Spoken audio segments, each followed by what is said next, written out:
இன்றைக்கி கடமாள தொழில் பற்றி தான் இன்றைக்கி பார்க்க போகிறோம். கடமாள தொழிலில் எப்போ போய் வலை வெட்டுறோம், எப்போ வலை எடுக்கிறோம், எல்லாத்தையும் இந்த வீடியோ மூலிமா உங்களுக்கு தெளிவுபடுத்த போகிறோம். இந்த வீடியோ ஸ்கிப் பண்ணால் பாருங்கள், அப்போ தான் உங்களுக்கு வந்து தெளிவாக புரியும். கடமாளை பொறுத்த வரைக்கும் கடலுக்கு அடியில் எந்த இடத்துல பார் இருக்கோ அந்த இடத்துல தான் நாங்கள் வலையை விடுவோம்.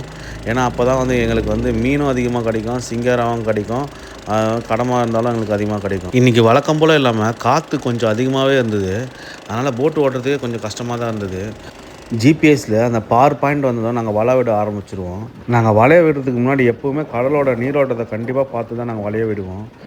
எங்கள் வலையோட அடையாளத்துக்காக நாங்கள் தண்ணி மோப்பில் எப்போவுமே ஒரு கொடியை போடுவோம். ஏன் அப்படி கொடியை போடுவோன்னா, வேறு ஒரு போட்டு இங்கே வலை கட்ட வந்தால் கூட இங்கே வலை இருக்குதுன்னு சொல்லிட்டு கொஞ்சம் தள்ளி கட்டுவாங்க. இந்த கடமா வலையை ஈவினிங் ஒரு 3 மணிக்கு போய் தண்ணியில் விட்டுட்ருக்கோம். இந்த வலையை நாங்கள் மறுநாள் காலையில் ஒரு 6 மணிக்கு தான் வந்து வலையை எடுப்போம். நேற்று விட்ட வலையை தான் இப்போ நம்ம எடுக்க போயிட்டுருக்கோம். நம்ம வலையில் என்னென்னலாம் மீன் வருதுன்னு சொல்லிட்டு இந்த வீடியோ ஃபுல்லாக பாருங்கள், அப்போ தான் உங்களுக்கு தெரியும். நேற்று நாங்கள் வலை விடும்போது காற்று கொஞ்சம் அதிகமாக இருந்தது, கடல் கொஞ்சம் ஆக்ரோஷமாக இருந்தது. ஆனால் இப்போ பார்த்தீங்கன்னா காற்றும் சுத்தமாக இல்லை, கடலும் அமைதியாக இருக்குது பாருங்கள்.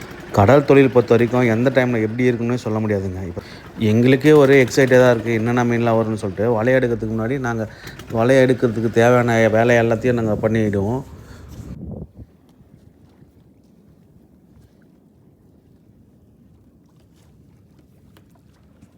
நாங்கள் எதிர்பார்த்த அளவுக்கு இன்றைக்கி எங்களுக்கு மீன் கிடைக்கல.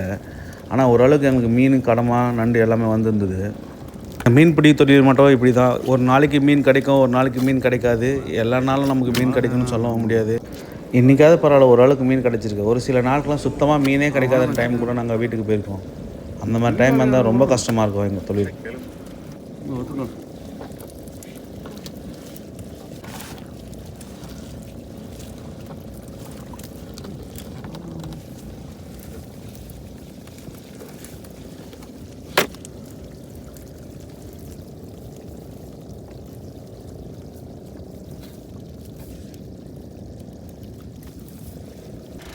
அவ்வளோதாங்க, நாங்கள் வலையை எடுத்துட்டோம், வீட்டுக்கு போயிட்டுருக்கோம்.